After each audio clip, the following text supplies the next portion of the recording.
Зұлқарнай Сейітұлы, сізді туған күніңізбен шын жүректен құттықтаймыз. Сіздің артыңызда ұзақ өмір жолы мен үлкен тәжірибе бар. Біз сізді мақтан тұтамыз.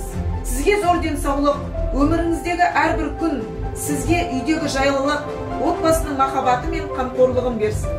Туған күніңізбен құттықтаймыз. Зұлқарнай аға, сізді бүгінгі келіп жеткен 101 жас мерейтойыңызбен құттықтай отыра. Құрлық әскерлерінің әскери үндісінің жеке құрамының атынан сізге зор денсаулық, қажымас қайрат, отбасыңызға бақыт тілейміз. Денсаулығыңыз жақсы болсын, ауырмаңыз. Рахмет айналайындар. Дендерің сау болсын. Қаласа көркейе берсін. Сендер аман болыңдар, бақытты болыңдар.